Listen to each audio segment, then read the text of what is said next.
అన్ని టెక్నికల్ యాదాద్రి భువనగిరి జిల్లాలో సదరన్ క్యాంపులకు సంబంధించి స్లాట్ బుకింగ్ల కోసం ప్రజలు తీవ్ర ఇబ్బందులు పడుతున్నారు. వికలాంగులు, చెవిటి, గుడ్డి, మానసిక రుగ్మతల గల సమస్యలతో బాధపడుతున్న వారు మీ సేవ కేంద్రాల దగ్గర అర్ధరాత్రి 2 గంటల నుండి లైన్లో రాళ్లు, కవర్లు పెట్టి ఎదురు చూడాల్సిన పరిస్థితి ఏర్పడుతుంది.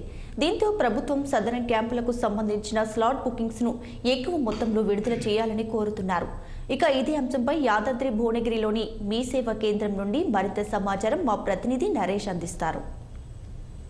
సదరన్ క్యాంపులు అంటే మామూలుగా అంగవైకల్యం ఉన్న వాళ్ళు, అలాగే వృద్ధులు, అలాగే చూసుకుంటే వినికిడి లోపం, అలాగే మానసిక రుగ్మత, అలాగే కంటి చూపు, వీళ్ళందరి కోసం సదరన్ క్యాంపులు గవర్నమెంట్ నిర్వహిస్తుంది. ఈ సదరన్ క్యాంపులు అనేవి 2 నెలలకు ఒకసారి, అలాగే 1 నెలకు ఒకసారి మాత్రమే ఈ సదరన్ క్యాంపులు నిర్వహిస్తారు. ఈ సదరన్ క్యాంపులు సర్టిఫికేట్ పొందిన వాళ్ళనే స్థానికంగా ఉన్న భువనగిరిలోని స్థానికంగా ఉన్న గవర్నమెంట్ హాస్పిటల్ సంబంధించి అక్కడ ఈ సదరం సంబంధించిన సర్టిఫికేట్ మాత్రం ఇక్కడ అందజేశారు. అయితే మనం మీ సేవ దగ్గర ఉన్నాము. ఈ మీ సేవ దగ్గర ఉదయం 6 గంటల నుండి మాత్రం ఇక్కడ అంటే అంగవైకల్యం కలవారు, అలాగే కంటి చూపు కోల్పోయిన వారు, అలాగే చూసుకుంటే మానసిక రుగ్మత కలవారు ఇక్కడ ఉదయం 6 గంటల నుండి ఇక్కడ లైన్ లో నిలబడ్డారు. అసలు ఎందుకు ఇంత లైన్ లో నిలబడతారు అని చెప్పేసి కొద్ది మందిని అడిగి తెలుసుకుందాం ఇక్కడ ఉన్న వాళ్ళని.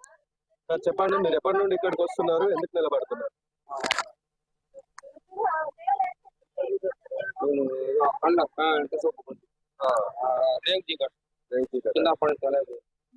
వస్తలేదా పింఛన్? పింఛన్ రావట్లేదా? పింఛన్ రాదు, 2000 ఉంటుంది అప్పుడు. 2000 ఎన్ని రోజులు అవుతుంది ఇక్కడ రాబట్టి?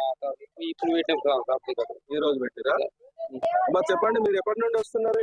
4-5 సార్లు వచ్చిపోయినాము. మా బాబుకు జర గంటలు జర చూస్తే 4-5 సార్లు సీట్లనే తెచ్చుకో అంటారు, చేస్తలేరు. 4-5 సార్లు అంటే 4-5 నెలలు అవుతుందా? 4-5 నెలలు అవుతుంది. 4-5 నుండి మీకు దొరకట్లేదా? దొరకలేదు. మా నోటెడ్ కార్డు లేదనన్ను, ఆధార్ కార్డు లేదన్న. ఒకసారి వచ్చినప్పటికి అన్ని తెచ్చుకోవాలని చెప్పొచ్చుగా, అదొకటి ఇదొకటి చెప్తారు అని 4-5 సార్లు వచ్చి 2-3 నెలలు ఊపుకున్నాయి. ఇక మళ్ళా ఏంటిది ప్రాబ్లం ఏంటిది? ఇక మా బాబుకు జ్వరం, మైండ్ పని చేయదు. చెప్పండి అమ్మా. మీరు? నేను 4-5 రోజులు పనిచేస్తున్నాను సార్. 4-5 నెలలు అవుతుంది. ఈ 4-5 నెలల సార్ తిరుగుతూనే ఉన్నా. పక్షవాతం వచ్చింది సార్. అక్కడనే ఉన్నా, లేవడాలు చేయరాదు. ఇక బాత్రూమ్ వెళ్ళాలి, ఏదైనా నాదే బాధ్యత. అన్నిటికీ నేనే చేయించాలా సార్. ఇప్పుడు తిరుగుతున్నా సార్. ఇంకెంతకన్నా తిరగాల సార్ నేను, ఇంకెంతకన్నా తిరగాలి. తిరిగి ఆశకు వస్తుంది సార్. ఇక మాకు ఇప్పుడైనా వస్తుందా రాదా అని పెట్టినాం సార్. కొద్దిగా 6 గంటలకు వచ్చినాం సార్. ఇంతవరకు ఏం లేదు సార్. పరిస్థితి ఏంటి సార్? మేము ఉన్నోళ్ళంటే అట్లా, ఇంకా లేనోళ్ళ పరిస్థితి ఏంటి సార్? అసలు ఇప్పుడు ఇంతమంది వచ్చి ఇలా వాళ్ళకు ఒక్కరికి అన్న ఇప్పుడు వచ్చే ఒక అర్ధ గంట సేపు ఉంటుంది సార్. అది ఒక కొద్దిగా దాకానన్నా, కాకపోతే ఒక ఇంచుమించు అన్న ఉండాలన్నా సార్. అది ఉంటదన్నా వాళ్ళకి అనేది వస్తుందన్నా. ఆయనకు కూడా యాక్సిడెంట్ అయింది సార్. మా ఇంట్లో పరిస్థితి బాగాలేదు సార్. 4-5 నెలల నుంచి తిరుగుతుంది సార్. ఇప్పటికి వరకు ఏం చేస్తలేదు. ఇప్పుడు ఇంత పరిస్థితి ఏర్పడింది. అసలు ఈ సదరన్ క్యాంపులకు సంబంధించి అనేది చెప్పండి అమ్మా. ఎప్పుడు వచ్చారు మీరు? మేము నైట్ 2 గంటలకు వచ్చినాం సార్. 2 గంటల నుంచి ఈ పెద్ద మనిషిని దోమలు గరుస్తుంటే కావాలి ఇట్లా తువాల కప్పుకొని కూర్చున్నాం. అర్ధరాత్రి 2 గంటల నుండి ఉన్నారా? అర్ధరాత్రి 2 గంటలకే వచ్చినాం సార్. లైన్ దొరకదని చెప్తూ పెద్ద మొత్తంలో ఒకే స్లాట్ బుకింగ్స్ అనేవి ఎక్కువ పెడితే ఇక్కడ ఉన్న అంటే జిల్లాలో ఉన్న అంగవైకల్యం కానీ, అలాగే మానసిక రుగ్మతలు, కంటి చూపు కోల్పోయిన వారికి ఎక్కువ మొత్తంలో లబ్ధి చేకూరుతుంది. కాబట్టి ఇప్పటికైనా గవర్నమెంట్ ఆలోచించి ఈ సదరన్ క్యాంపులకు సంబంధించిన స్లాట్లని ఎక్కువ మొత్తంలో బుక్ చేయాల్సిందిగా ఇక్కడ మాత్రం ఉన్న పరిస్థితి అయితే మనకు కనబడుతుంది. ఇక్కడ చూసుకోవచ్చు, చాలా మంది మధ్యాహ్నం అర్ధరాత్రి 2 గంటల నుండి ఉదయం 5 గంటల నుండి మాత్రం మీ సేవా కేంద్రాల దగ్గర పడిగాపులు కాస్తున్నారు. ఒక్కొక్కరు మాత్రం 5 సంవత్సరాలు, 5 సంవత్సరాలు, 3 సంవత్సరాలు, 2 సంవత్సరాల నుండి మీ సేవ దగ్గర తిరిగినా గానీ ఇక్కడ సదరన్ క్యాంపులలో వచ్చినప్పుడు 1-2 బుక్ అవుతున్నాయి. మిగతా వారు మొత్తం ఖాళీగా ఉంటున్నారు. కాబట్టి ప్రభుత్వం దీని మీద చర్యలు తీసుకొని సదరన్ క్యాంపుల స్లాట్లను ఎక్కువ పెంచితే ఇక్కడ లబ్ధిదారులకి ఎక్కువగా లబ్ధి చేకూరుతుందని ఇక్కడ మాత్రం చెప్తున్నారు. నరేష్, 16 యాదాద్రి. ఇప్పుడు బులెటిన్లో షార్ట్ బ్రేక్ తీసుకుందాం. Stay with us.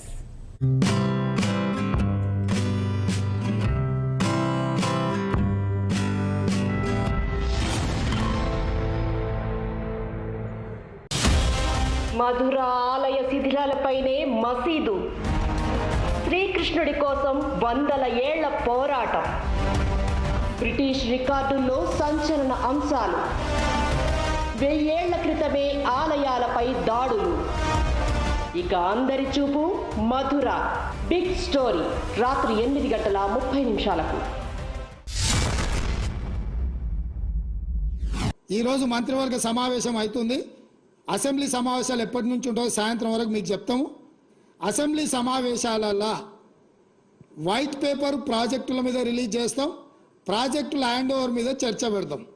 48 గంటలు నువ్వు కోరుకుంటే ఇంకెక్కువ కావాలన్నా తలుపులు మూద్దాం, భోజనాలు అక్కడనే పెడతాం, బట్టలు తెచ్చుకో, మేము వస్తాం. మామ అల్లుడు మీరు ఇద్దరు రాండి, లేకపోతే ఎంబడి కొడుకుని తెచ్చుకోరు, అవతల మీ బిడ్డ ఉంటే ఆమెను కూడా ఉమ్మడి సమావేశాలు పెడతాం. ఒకవేళ చర్చ చేద్దామంటే శాసన మండలి శాసనసభ ఉమ్మడి సమావేశాలు ప్రత్యేకంగా ప్రాజెక్టుల మీద జలాల మీద చర్చ పెడతాము. మాకెవ్వరు లేరు, నేను మా ఉత్తమ్ కుమార్ రెడ్డి గారు ఇద్దరమే మాట్లాడతాం. సంబంధిత శాఖ మంత్రిగా వారు మాట్లాడతారు, ముఖ్యమంత్రిగా నేను మాట్లాడతా. చంద్రశేఖరరావు, హరీష్ రావు, తారక రామారావు, కవితారావు నలుగురు మీరు ఒకరి తర్వాత ఒకరు అలచిపోకుంటే ఎంతసేపు అయినా మాట్లాడదాం, చర్చ చేద్దాం. నీకు చిత్తశుద్ధి ఉంటే, నీకు నిజాయితీ ఉంటే ఈ చర్చలకు రాకుండా ముఖం చాటేయకు చంద్రశేఖరరావు. ఇవాళ ఏదో అసెంబ్లీలో చర్చ పెట్ట మాట్లాడు. ఎస్ వీఆర్ రెడీ, నువ్వు ఎప్పుడు పెట్టావో పెట్టు, నీ దిమ్మది రేటట్టు అసెంబ్లీలో సమాధానం చెప్తాం బిడ్డ. గతంలో మా కేసీఆర్ గారు ఇదే అసెంబ్లీలో పవర్ పాయింట్ ప్రజెంటేషన్ పెడితే మేము ప్రిపేర్ కాలేదని ముఖం చాటేసి పారిపోయింది నీ కాంగ్రెస్ పార్టీ. బట్ మేము అట్లా పారిపోం, నీ దిమ్మ తిరిగే సమాధానం చెప్తాం, మేము తయారుగా ఉన్నాం. నువ్వు చేసిన తప్పును తెలంగాణ ప్రజలకు అర్థమయ్యేటట్టు అసెంబ్లీ సాక్షిగా నీ సంగతి ఏందో బయట పెట్టామని చెప్పి మనం చేస్తా ఉన్నాం.